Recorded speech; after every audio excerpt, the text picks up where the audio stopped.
महाराष्ट्राचा आवाज आपल्या हक्काचा। उल्हासनगरच्या बिर्ला गेट चौकात एका रिक्षा चालकाला बर्फ फोडण्याच्या टोकदार सुयाने भोसकून गंभीर जखमी केल्याची घटना घडली आहे। रिक्षात प्रवासी भरण्याच्या कारणावरून हा हल्ला करण्यात आलाय। आता या प्रकरणी उल्हासनगर पोलीस ठाण्यात गुन्हा दाखल करण्यात आलाय। रिक्षा चालक प्रीतम खैरे हा उल्हासनगर कॅम्प नंबर 1 परिसरात राहणारा असून बिर्ला गेट ते कल्याणपर्यंत रिक्षा चालवतो। बिर्ला गेट रिक्षा स्टँडवर प्रीतम हा नंबर प्रमाणे प्रवासी भाडे मारत असतो, परंतु गुन्हेगार प्रवृत्तीचा विवेक पाटील उर्फ भावड्या याने मला प्रवासी भाडे दे प्रतीक याने त्याला नकार दिला। या दोघांमध्ये शाब्दिक चकमक झाली, परंतु 9 जानेवारी रोजी विवेक याने बर्फ फोडण्याच्या टोकदार सुयाने प्रतीकवर हल्ला केला। यात प्रतीकच्या मांडीवर, हातावर, डोक्यावर आणि पाठीवर टोकदार सुया भोसकल्याने तो गंभीर जखमी झालाय। सध्या त्याच्यावर मध्यवर्ती रुग्णालयात उपचार सुरू असून पोलिसांनी आरोपी विवेकवर कडक कारवाई करावी अशी मागणी प्रीतम यांनी केली। माझं नाव प्रीतम वसन खैरे। मी बिर्ला गेट ते कल्याण गाडी चालवणारा व्यक्ती। मी चालवतो गाडी, ऑटो ड्रायव्हर आहे। त्याने येऊन मला मारहाण केली। विवेक पाटील म्हणून मुलगा आहे। त्याने आला आणि डायरेक्ट पहिले आधी 9 तारखेला त्यांनी माझ्याशी धक्काधुक्की केली, मारहाण केली। त्यानंतर मी 9 तारखेला रात्री संध्याकाळी 8 ते 9 वाजता मी त्याच्यावर एनसी केली। एनसी केल्यानंतर दुसऱ्या दिवशी त्यांनी 12 वाजता 11:30 ते 12च्या दरम्यान मी गाडी चालवताना जस्ट म्हणजे डायरेक्ट त्यांनी माझ्यावर वार केलेत। ऍक्च्युअली पहिल्या डोक्यावर, मग मांड्यांवर, पायांवर वार केलेत आणि मी पडलो खालती। का वार केले आणि कशाने वार केले त्यांनी?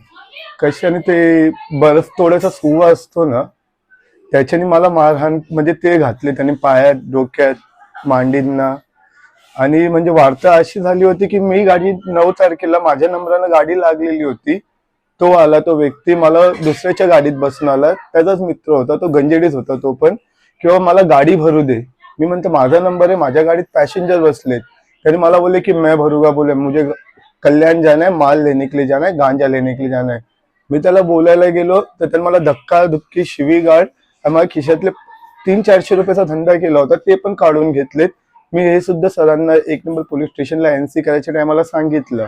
मग दुसऱ्या दिवशी त्यांनी माझ्याशी असा प्रकरण घडला। तेव्हा तुम्ही पहिल्या दिवशी तुम्हाला त्यांनी शिवीगाळ केली, तेव्हा तुम्ही एनसी केली, तेव्हा पोलिसांनी कारवाई करण्यात का टाळाटाळ केली होती का? त्यांनी हो सर, त्यांनी म्हणजे एनसी घेतली आणि त्यांनी त्याच्यावर काहीच ऑब्जेक्शन घेतले नाही, म्हणून त्यांनी दुसऱ्या दिवस माझ्यावर हल्ला केला। पोलीस प्रशासनाकडे तुमची काय मागणी आहे? पोलीस प्रशासनाकडनं एवढंच आहे की त्याच्यावर म्हणजे कसं, मी सर रिक्षा ड्रायव्हर आहे, मी गाडी चालवतो।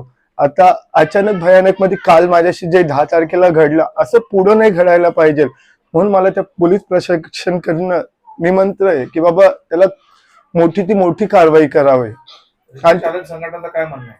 रिक्षा चालक संघटनेशी कोणाशीच बोलणं नाही झालं माझंवालं। ते पण काही सगळेजण, कोणी वरपनं तिथं बिर्ला गेटला येतात, कोणी महारलनं येतात, सगळे घाबरूनच असतात। त्यांचं ते ठेकच आहे बिर्ला गेट, तिथं ते गांजा बिंजा पितात। तर त्या हिशोबाने आम्हाला भीती निर्माण आहे रिक्षावाल्यांना, बाबा आता ते माल पिऊन आता त्यांनी माझ्याशी हल्ला केला, ते पण पुढे नाही येऊ शकत ना, की त्यांच्यावर पण असा हल्ला होऊ शकतो म्हणून।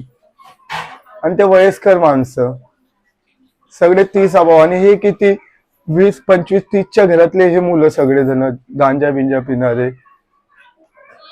आणि त्याच्यावर आधी पण म्हणजे असा माहिती पडले की तो पण गुन्हेगार आहे, मला पोलिसांनीच त्याचं नाव सांगितलं। मी तर फक्त त्याला भावड्या म्हणूनच ओळखत होतो। तुमच्या परिसरातील काही घडामोडी किंवा समस्या असतील तर आमच्या वृत्तवाहिनीला संपर्क करा आणि तसेच सतत अपडेट राहण्यासाठी आमच्या वृत्तवाहिनीला सबस्क्राईब करा आणि बेल आयकॉन दाबायला विसरू नका।